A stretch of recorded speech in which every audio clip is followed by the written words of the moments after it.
کہ کون غزل خواں ہے پرسوز و نشاط انگیز، اندیشہ دانا کو کیا جس نے جنوں آمیز۔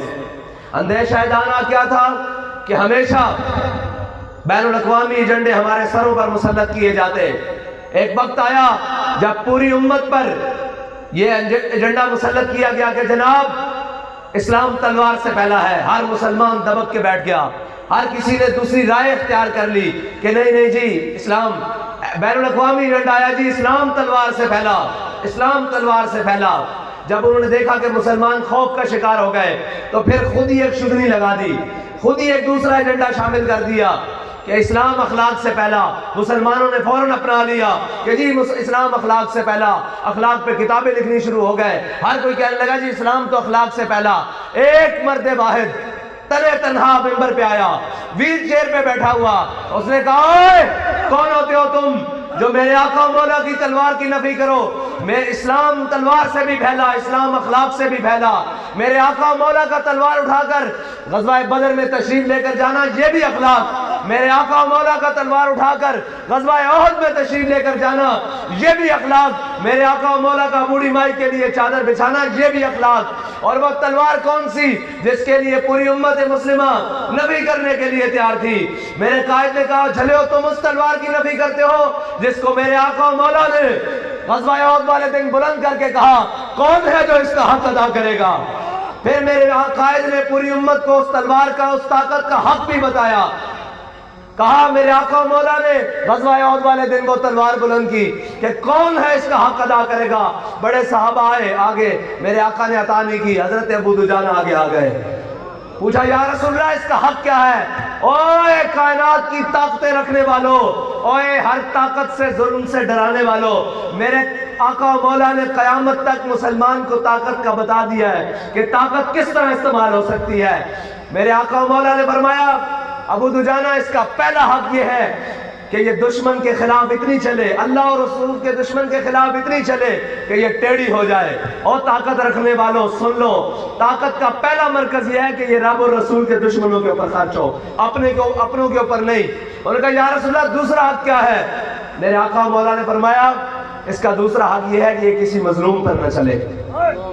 ان کا یا رسول اللہ اس کا اور حق کیا ہے؟ میرے آقا و مولا نے فرمایا یہ کسی بچے اور عورت پہ نہ چلے۔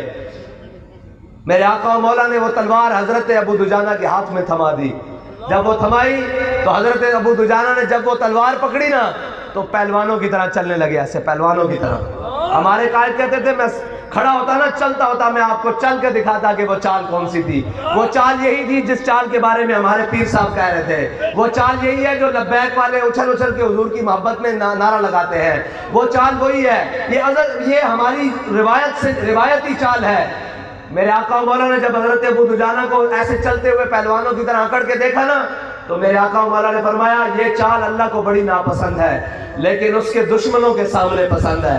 بس ہماری چال، ہمارا غصہ، ہماری آنکھوں کے شعلے، ہماری آوازوں کی گرج اللہ اور اس کے رسول کے دشمنوں کے لیے، اپنوں کے لیے نہیں ہے۔ ہاں جو کوئی اپنا سمجھتا ہے کہ جناب یہ بڑے سخت گیر ہیں، یہ بڑے جناب فلاں ہیں، ہماری دشمنی، ہمارا غیظ و غضب یہ صرف اللہ اور اس کے رسول کے دشمنوں کے لیے ہے اور کسی کے لیے نہیں ہے۔ کھلی بات ہے جو تیرے دشمنوں نال دشمنی تے میرا ہر سجن تیرے واسطے۔ بس ہم یہی سمجھتے ہیں کہ سب سے پہلے، سب سے اول درجے پہ صرف اپنے آقا و مولا سے وفا ہے اور کوئی بات ہی نہیں ہے۔ بعد میں ساری باتیں ہیں، بعد میں ساری چیزیں ہیں، بعد میں سارے عہدے ہیں، بعد میں سارے وردیاں ہیں، بعد میں سارے جناب پھول ہیں، بعد میں سارے سٹار ہیں۔ سب سے پہلے میرے آقا و مولا صلی اللہ علیہ وسلم سے وفا ہے، پھر ساری کائنات بعد میں ہے۔ جب حضرت ابو دجانہ تلوار لے کر چلے تو پھر شعر پڑھے الذی عاہدنی خلیلی، کہا آج میں نے اپنے آقا و مولا صلی اللہ علیہ وسلم سے عہد وفا کیا ہے کہ آج کے بعد پچھلی صفوں میں نہیں اگلی صفوں میں کھڑے ہو کر لڑنا ہے۔ ہم نے بھی مینار پاکستان اپنے قائد کے ہاتھ پہ ہاتھ رکھ کر یہ عہد کیا ہے کہ جناب آپ ہمیں دنیا میں جو سبق دے کر گئے ہیں اس سبق کو ہم ہر گلی گلی، کریا کریا، نگر نگر لے کر جائیں گے۔ اور جس سبق کے بارے میں علامہ اقبال نے کہا تھا کہ نکل کر صحرا سے جس نے روما کی سلطنت کو الٹ دیا تھا،